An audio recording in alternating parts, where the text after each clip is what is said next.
Okay, let's unpack this.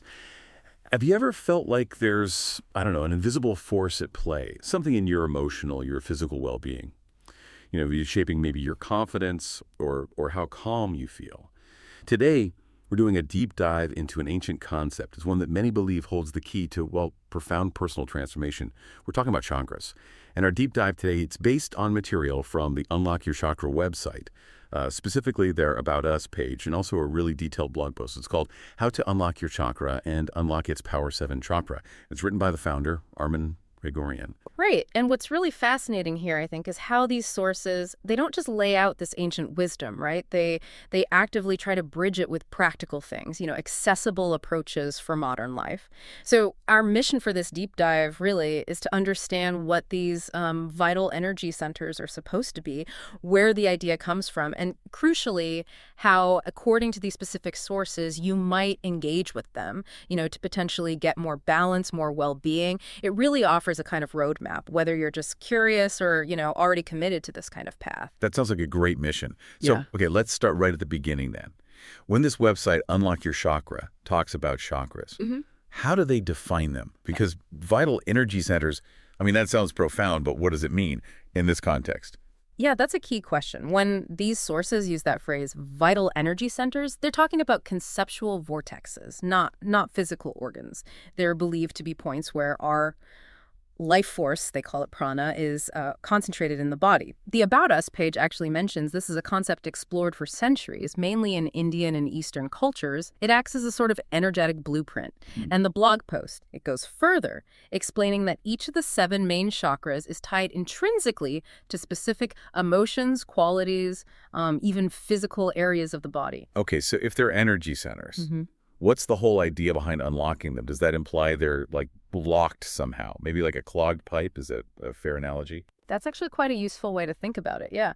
The sources explain that unlocking isn't literally, opening a physical thing. It's more about clearing away what they term blockages and rebalancing these energy centers.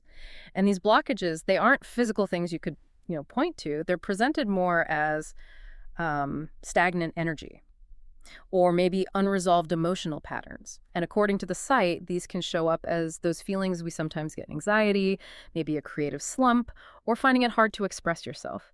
So it's presented as this transformative process, leading to deeper self-discovery, healing, and, well, personal growth. Right, that makes it much more relatable, I think. It sounds like it's a journey, definitely not some kind of quick fix. So if we're talking about clearing blockages, rebalancing, how do these sources suggest we actually do that? What are the practical methods they point to? Well, they lay out a few key methods. They seem designed to bring these, ancient ideas into modern practice. The primary method they really emphasize is meditation and mindfulness. So you're encouraged to find a quiet spot, comfortable, close your eyes, take deep, intentional breaths. And then you systematically focus your attention on each chakra, usually moving from the root chakra, base of the spine, all the way up to the crown chakra at the top of the head. Okay, and when you're focusing like that, what does it look like or feel like? Do they give specific guidance on the visualization part? Oh, absolutely. The visualization aspect is presented as pretty potent here. You're meant to visualize these bright spinning wheels of energy at each center. You consciously sort of see them transforming, maybe from dull and lifeless, perhaps blocked, into these clear, vibrant, freely flowing energy fields. And the sources note that this focused meditation might even bring up physical sensations, or emotions, or even memory surfacing. They suggest seeing this not as a distraction, but actually as a positive sign, an indicator that energy is flowing and maybe blockages are starting to release. Wow, that sounds incredibly immersive. Beyond just sitting meditation, do the sources mention any other, maybe more physical practices? They absolutely do, yeah. Chakra yoga is another practice they specifically highlight. This combines various yoga poses, breathing techniques, and sometimes even specific mantras, all tailored for each individual chakra. The core idea, really, is to align both your physical body and your energetic body more effectively. So, for example, to open the root chakra, that's the one linked to stability, you'd practice grounding poses, like mountain pose, Tadasana. It's a pose that, with its strong, rooted feeling, it physically mirrors the stability the root chakra is aiming for. And you might visualize red, its associated color, while doing it. Right. And of course, the Unlock Your Chakra website itself, I mean, true to its name, it also emphasizes using chakra bracelets. Yeah. How do they fit into all this? Are they presented as like a main method, or is it more of a complementary tool? That's a really good distinction to make. They present these bracelets mostly as beautiful and symbolic pieces, jewelry, essentially.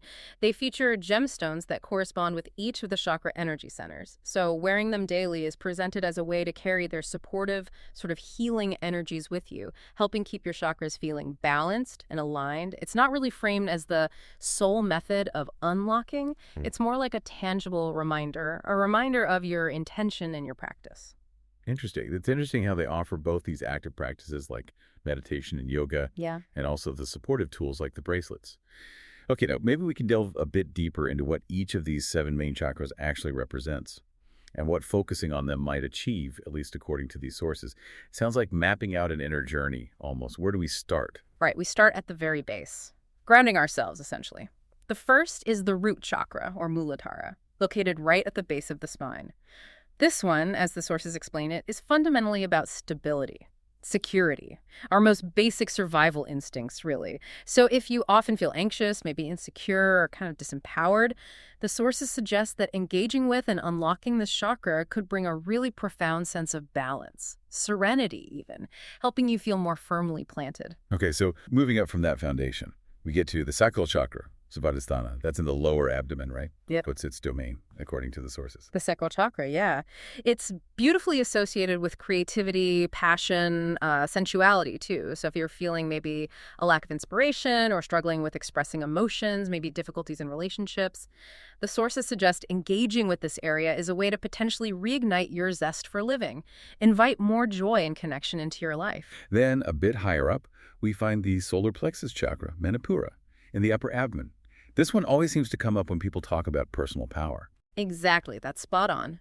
This chakra is presented as the absolute seat of personal power, confidence, self-esteem. I mean, think about how we sometimes instinctively brace our solar plexus area when we feel a sudden shock or loss of confidence. The sources kind of suggest these physical responses aren't just coincidence, but they're deeply tied to these energy centers.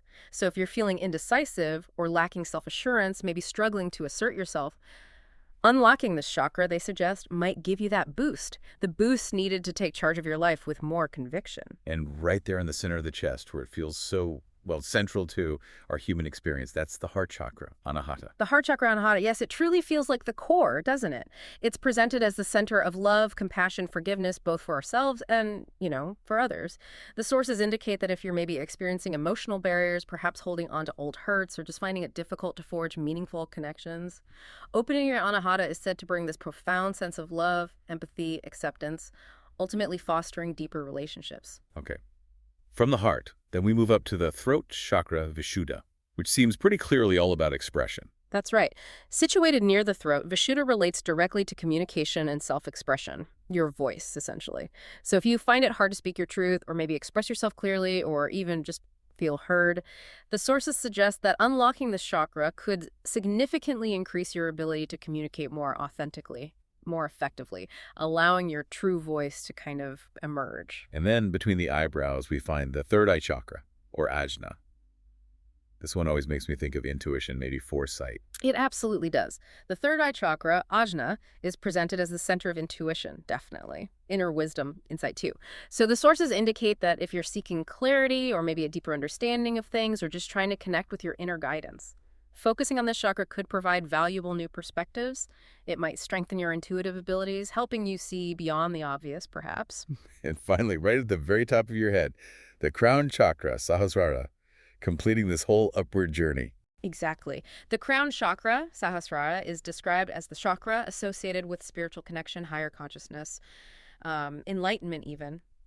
Unlocking the chakra, they say, may open up new dimensions of awareness, connecting you perhaps more closely with the universe and offering profound insights into life's bigger mysteries, fostering a real sense of interconnectedness. So if we try and connect all this to the bigger picture, what really emerges from these sources is this consistent idea that unlocking your chakras, whether it's through dedicated practices like meditation and yoga, or even just using symbolic support like the chakra bracelets, it's presented not as a one-time fix. It's seen as a deeply personal, ongoing journey, a journey of self-discovery, continuous healing, and really profound personal development.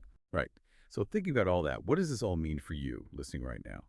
Given that the unlock your chakra sources, they repeatedly emphasize this idea that the key to transformation lies within you. Maybe consider how simply acknowledging these described energy centers might shift your perspective a little on your own inner vitality, your potential for emotional, spiritual growth. Even if you don't dive into specific practices straight away, just the concept itself. It could offer a powerful new lens, perhaps, to view your own well-being through. It's definitely a lot to think about, and we hope this deep dive has given you a good shortcut to being well-informed on what is really a truly fascinating topic.